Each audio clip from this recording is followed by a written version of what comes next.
Hello, my friends. Welcome to Lindy's Magpie Reads, where I talk about the books that I have been reading.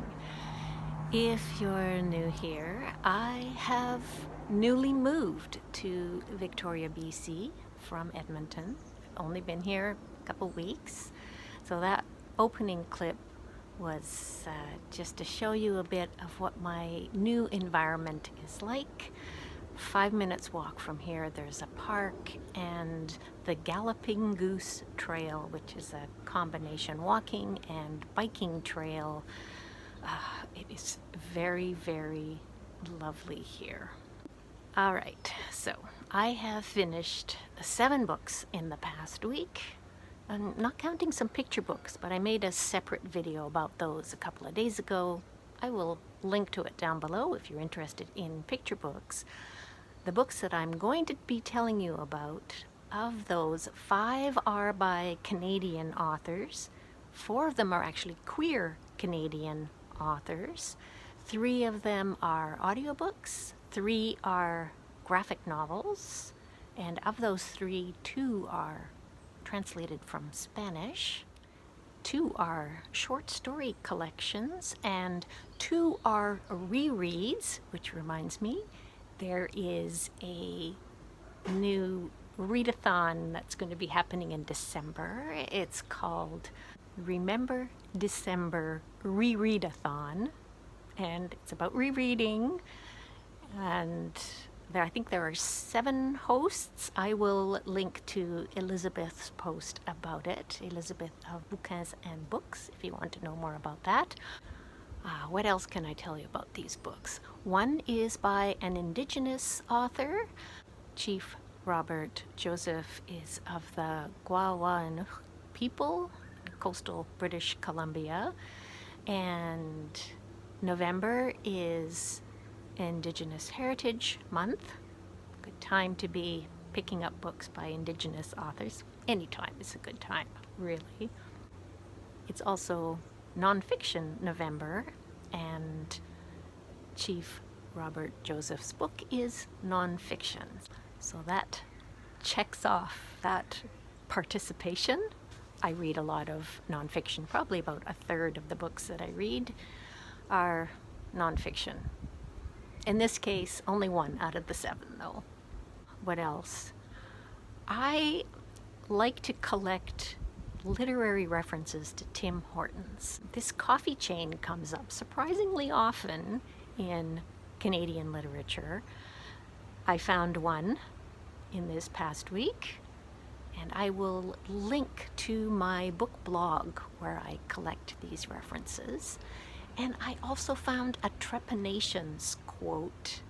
I don't come across these as often, but I've probably got more than a dozen collected, and again, they're on my book blog, which I don't update very often, but I do take note of Tim Hortons and Trepanations, and for my own purposes, I also do a monthly stats kind of thing. So if you're interested in that sort of thing, you can follow the links and see my blog. And as far as biblio adventures this past week, was the Edmonton Lesbian Plus Book Club monthly meeting on Monday, and I was able to participate because Kim, our leader, is doing it over Zoom, and I will talk about the book that we read when I get to the book portion of this. I am going to talk about the actual books, believe me, and I will also include timestamps or chapters, I think YouTube calls it. So if you're more interested in certain books, you can skip through easily on this video. And another biblio adventure book related thing that I did on November 1st, I watched a school library journal webcast called Native Storytelling in Children's Books. Now, the 2 authors on this program were Angeline Booley and Cynthia Leitich Smith, and the moderator was Debbie Reese. 3 excellent, knowledgeable people and I learned a lot from it. I have read books by both of these authors already, but it was really interesting to hear them talk about the Indigenous artists who did the cover artwork on their books, for example. And one of the things that they mentioned is that they both have recurring characters in their books, although the books themselves are not really series. So they talk about how they're not the only Indigenous authors that do this. It's actually quite common. They gave the example of Louise Erdrich, who does this. And it's part of an Indigenous way of looking at the world where it makes sense to return to community, and that this is an aspect of recognizing belonging in community. I watched Angelia of Read and Reread. She had her Friday reads up nice and early, and I watched it this morning, and she mentioned this very thing in her most recent Friday read. She talks about A Plague of Doves by Erdrich and how some of the characters are in her other novels. So one of those serendipitous things about sharing our experiences with other readers. Okay, so on to the books themselves. I am going to save the best for last. That's how I usually do it, and that's how I'm going to do it this time. I'm going to start with Chrysalis by Anuja Varghese. I know how to say her name because I listened to the audiobook version and the author reads it. Varghese is the first of 4 queer authors that I'm going to be telling you about in a row. If I forget to mention that they're queer, I'm saying it right now. And her stories focus on the experiences of South Asian or brown, mostly queer women, and mostly immigrants as well. There are little touches of the fantastical, but they're actually quite grounded in today's contemporary world. So, for example, there's a story where a marriage isn't going well, and a statue of Lakshmi is kind of a divine intervention in what's happening in this marriage. There's one that really struck me about a genderqueer character who liked to chew the hands off her older sister's Barbie dolls. I remembered that when I was a kid, I chewed off 2 of the fingers of my very favorite doll. Why? It just came back really vividly when I listened to that story in the collection. And this next collection of stories was actually a reread, Lesser Known Monsters of the 21st Century by Kim Fu. This one was shortlisted for the Giller last year, and it was the pick for my Lesbian Plus book club this week. So because it had been a year, and also I had quite liked it, I thought, let's reread, why not? And I think I appreciated it even more the second time. I know I gave it 4 stars in Goodreads when I first read it, and I've upped that to more like 4.5, close to 5. There are 2 stories that didn't work for me, but overall, this is a very strong collection of fantastical stories rooted in a contemporary world and queer sensibilities. One story in particular is overtly lesbian. It's a lesbian couple who do an erotic performance, and that one is called Scissors, and that's actually the one that the first time I read it, and then again the second time that I read it, I feel like it doesn't really belong in this collection. I don't know if it's just that I'm not keen on erotica, or the horror element of it is more psychological than the other stories, where the uncanny is more outward, I guess. Anyway, if you're into something a little bit unsettling, either of these two story collections, Chrysalis or Lesser Known Monsters of the 21st Century, I do recommend. And next, another reread, Black Wine by Candas Jane Dorsey. This one, it has been a really long time since I first read it. It came out, I think, in 1996, and I read it either then or the following year, so it's been more than 25 years.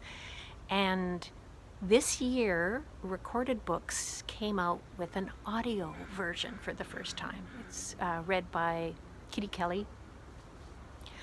And when I saw that in Libby, I was like, yes! I remembered loving this book. I was blown away by this book when it first came out.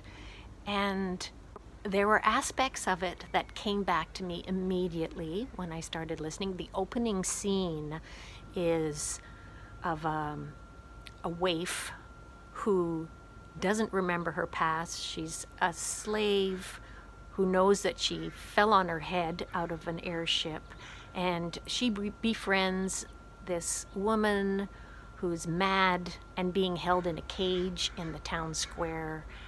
And then the story alternates between some different women, and it's a fantasy, it's quite gothic, with a fair bit of violence, slavery and cruelty, and a lot of, shall I say, romantic adventures. It is very pansexual, polyamory, and maybe for my taste it was a little bit too much of that. The story itself, though, of a woman who is seeking her mother, that's kind of the core through line story, is so well done. This book won a James Tiptree Award when it was published. James Tiptree was the pseudonym for Alice Sheldon, and the award has since been renamed. I can't remember, something like Other Worlds, Otherwise, Other something. But I'm really glad that it has been offered in this new format, because I think it really deserves readership, and I'm really glad to have had the opportunity to reread it. Now, the covers are so different. I will pop those up here. The original cover, I think, really reflects the kind of gothic fantasy content. The new one, with the dark-skinned face and the swirl of liquid around, I don't know, maybe that's what will attract new readers? I don't know. Tell me what you think about these two covers and which one appeals to you more. I'm really curious about that. And next, we're getting into the graphic novels. So 3 graphic novels, starting with an all-ages book, Wolfsuit by Sid Sharp. Sid Sharp is a non-binary Canadian artist, and this story, by the time I had read it 3 times, I was still being emotionally affected by it. It's about a sheep named Bellwether, lives by himself in the woods, and is very happy being alone. He likes to do a lot of crafts. But when he's running low on blackberries and he hears the wolves outside, he gets really frightened and decides that he's going to make himself a wolf suit so that he can go out there and not be afraid. And things don't go according to plan, but the final message is so reassuring about the importance of being yourself and letting the light in and not being afraid. Love this book so much. I highly recommend The Wolf Suit. So these next two are both by Spanish author-illustrator Paco Roca. I read The House first. This is a very realistic story. It starts out with no text at all. We see an older man who's leaving his house. It looks like he's not feeling well. Then in the next spread, we see time is passing, and turn the page and we find that this man's son is one of 3 siblings, and they have decided that they're going to fix up this house. It was like a holiday house that they had near a village outside of their city in Spain, and they're planning to sell it. So the interactions between the 3 adult siblings and the switching back and forth between present day and memories of the past, and how that sticks with them, and old resentments, just the way that families are is represented so well in here. And also how we can easily mistake things. So for example, the middle of the 3 is a writer, and he sees these newspaper or something protecting grapes that his father has put up to keep the birds from eating the grapes. And he's like, what the heck? And he realizes that these are articles about himself that he has sent to his father to keep him abreast of, how he's doing as a writer. And, nice articles have been written about him. And later we see him talking to his wife about how, Dad, he never even read them. He just, used them as like waste paper.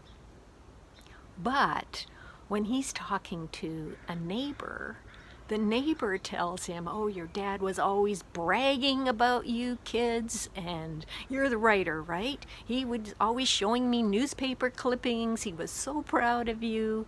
So this is just one example about how Roca has really captured the small moments that make up our lives. Yeah, really good. And I like this so much that I thought, okay, what else can I find by Paco Roca? And in the same Hoopla library app where I found The House, there was a copy of Wrinkles. This one is about the elderly. And this one, again, is quietly emotional. So the opening scenes, we see an old man with some kind of dementia, and he's being cared for at home by his son and son's wife. And he thinks that he's a bank manager, and he's denying these people a mortgage. And the son gets upset with him, says, you're not a bank manager.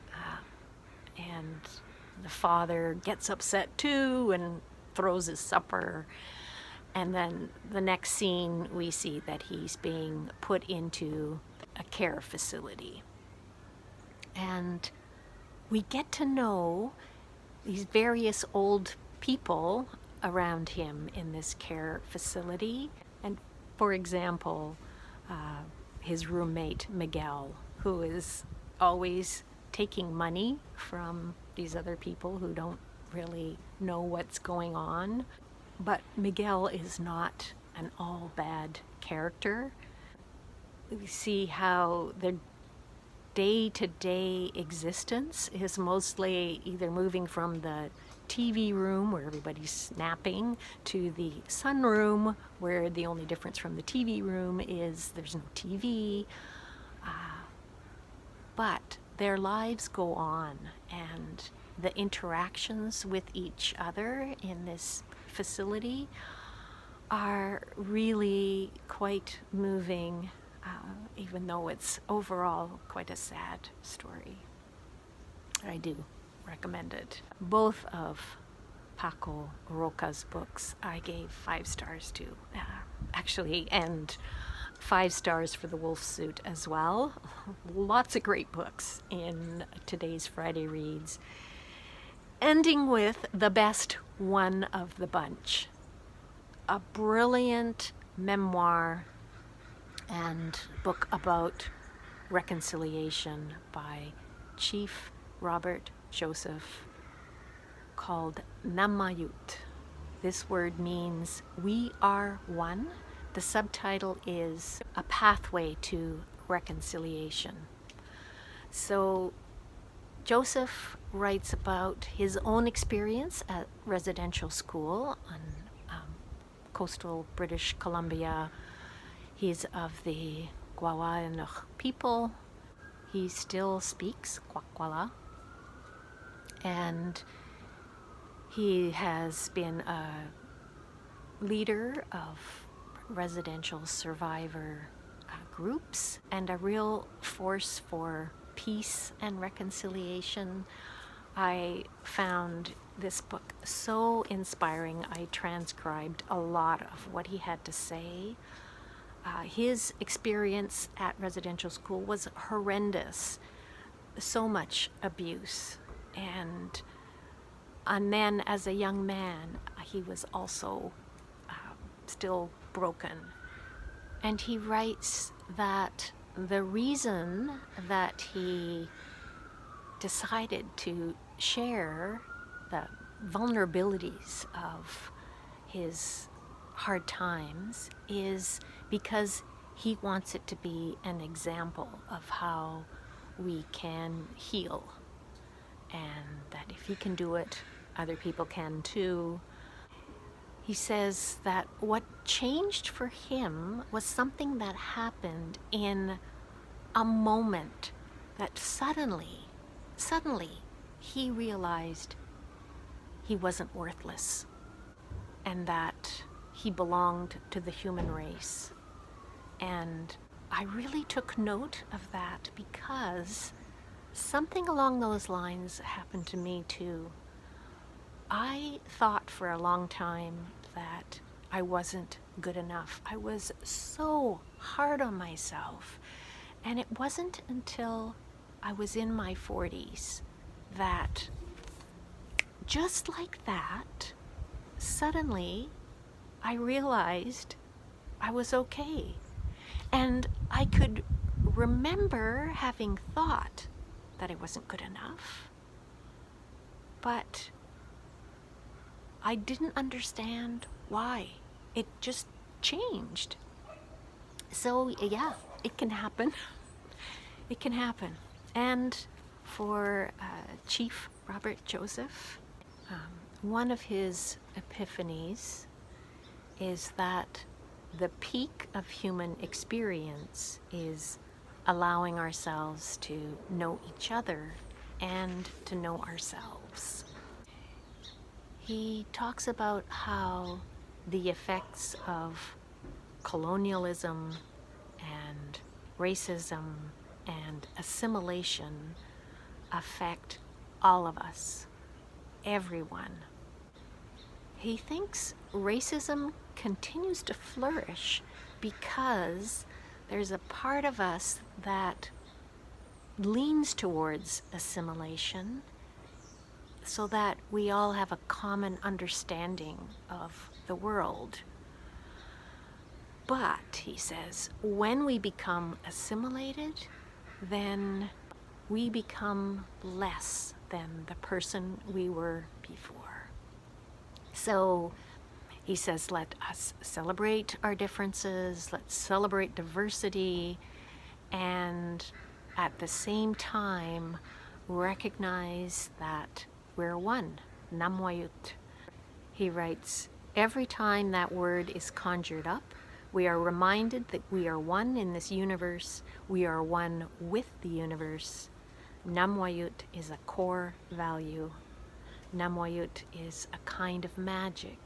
Namwayut is who we are. When I started to see myself as part of a whole, when I reconciled myself, everything changed for me. I suddenly realized that my well-being depended on connecting with others, hearing others' stories, and understanding others' gifts.